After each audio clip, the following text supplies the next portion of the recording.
Outil d'évolution, instrument de révolution, la mode. Son impact, son passé et son devenir ne cessent d'animer, de passionner et parfois même d'exaspérer. Des actualités aux tendances du secteur, en passant par les grands enjeux sociétaux auxquels la mode fait face, on parlera de tout ça ici, ensemble. Merci d'être là et bienvenue sur Stylé.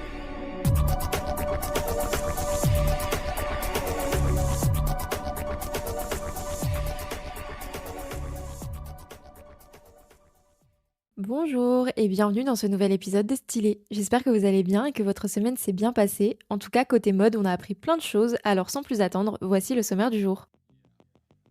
D'abord, on parlera de Jacquemus qui a dévoilé sa nouvelle collaboration avec la marque Nike et cette fois, il ne plaisante plus. On évoquera ensuite une entreprise de mode incontournable qui, dans le cadre d'un projet de transformation, a pris une décision loin d'être anodine. On parlera ensuite de Shein puisque le géant de l'ultra fast fashion a à nouveau été condamné. Je vous dis pourquoi juste après. Après ça, on prendra la direction de Paris pour découvrir le café que vient d'ouvrir une marque de mode. Et enfin, pour la minute culture mode, on partira à la découverte d'une exposition qui permet de comprendre comment les musées transforment les vêtements en véritable œuvre d'art.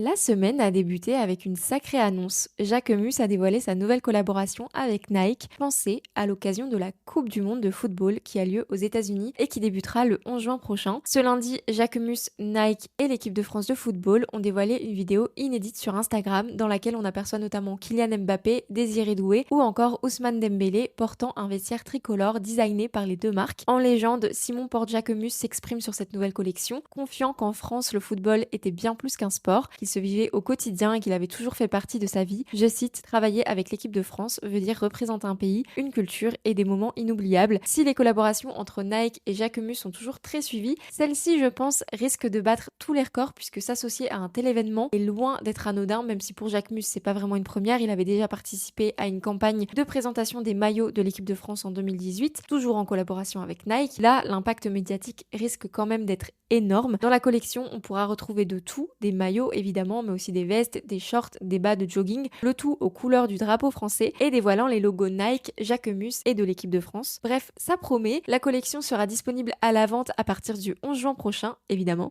sur le site officiel de Jacquemus et de l'équipe de France.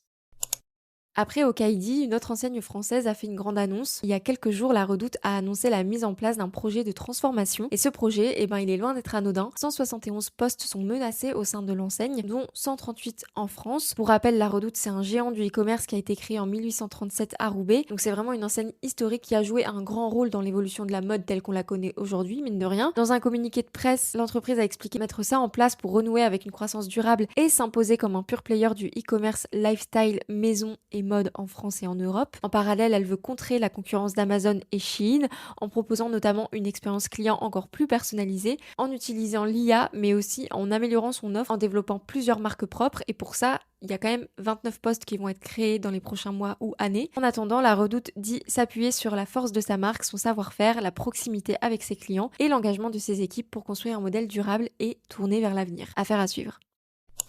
Si rien ne semble arrêter de l'ascension de l'ultra fast fashion, il y a quand même une chose qui lui met les bâtons dans les roues.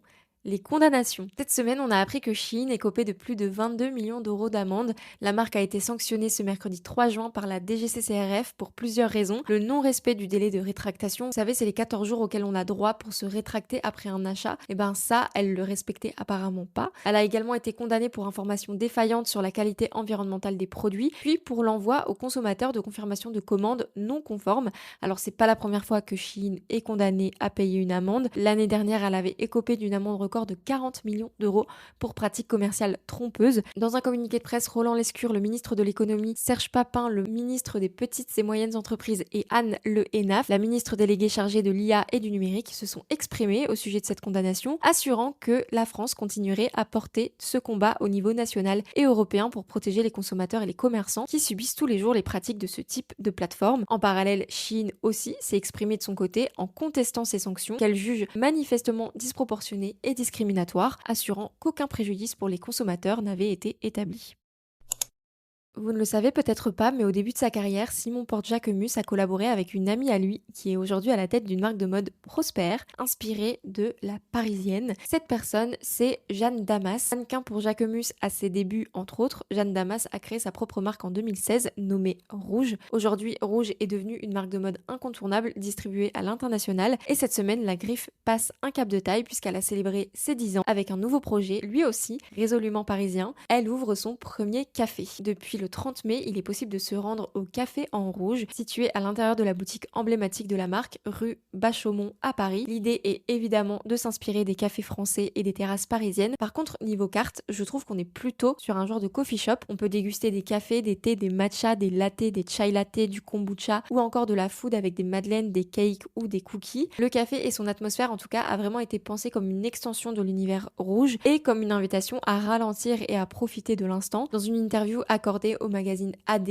Jeanne Damas s'est exprimée sur cette ouverture, expliquant que Rouge avait toujours été très lié à une idée de la vie parisienne et que pour elle, ça passait forcément aussi par les cafés. Si ça vous intéresse, en tout cas, le café est déjà ouvert et est situé au 11 bis rue Bachaumont dans le 2e arrondissement de Paris. Et c'est l'heure de la minute culture mode. Et figurez-vous que même si l'été n'a pas encore commencé, certains préparent déjà la rentrée. Le musée des arts décoratifs dévoilera bientôt sa nouvelle exposition dédiée encore une fois, à la mode, intitulée Look 40 ans de mode au musée. C'est une expo inédite qui va révéler comment les savoir-faire et les gestes de la mode transforment les vêtements en véritables œuvres d'art. En fait, cette fois, le musée nous plonge littéralement dans ses coulisses, et plus précisément dans les coulisses de la conservation des vêtements de mode, comment les artisans de la mémoire de la mode documentent, conditionnent en réserve et restaurent des pièces de mode dans l'objectif de les transformer en patrimoine à transmettre aux futures générations. Pour ce faire, le musée des arts déco va dévoiler 40 silhouettes iconiques qui formeront une véritable petite promenade à travers 4 décennies d'exposition qui ont contribué à faire de la mode une œuvre d'art à part entière qu'on vient admirer au musée. Ça va notamment revenir sur les récentes expositions qui ont marqué le musée des arts déco, donc Christian Dior, couturier du rêve, ou encore Monde surréaliste d'Elsa Schiaparelli. Bref, ça va être vraiment très cool, je pense, ça change comme sujet. Alors à vos agendas, ça débutera en septembre, le 30 exactement, et ça aura lieu jusqu'au mois d'avril 2027. Et voilà, votre récap des actualités mode est désormais terminé. J'espère que cet épisode vous a plu et qu'il vous a appris des choses. En tout cas, ça reste très rythmé et ça le deviendra encore plus bientôt, puisqu'à la fin du mois, il y aura la Fashion Week masculine et la Fashion Week haute couture. Ça va être très cool. Merci infiniment d'être là. N'hésitez pas à vous abonner et à donner votre avis. Ça me fait toujours très plaisir. Ça m'aide beaucoup. Et en attendant le prochain épisode, je vous dis à bientôt sur Stylé.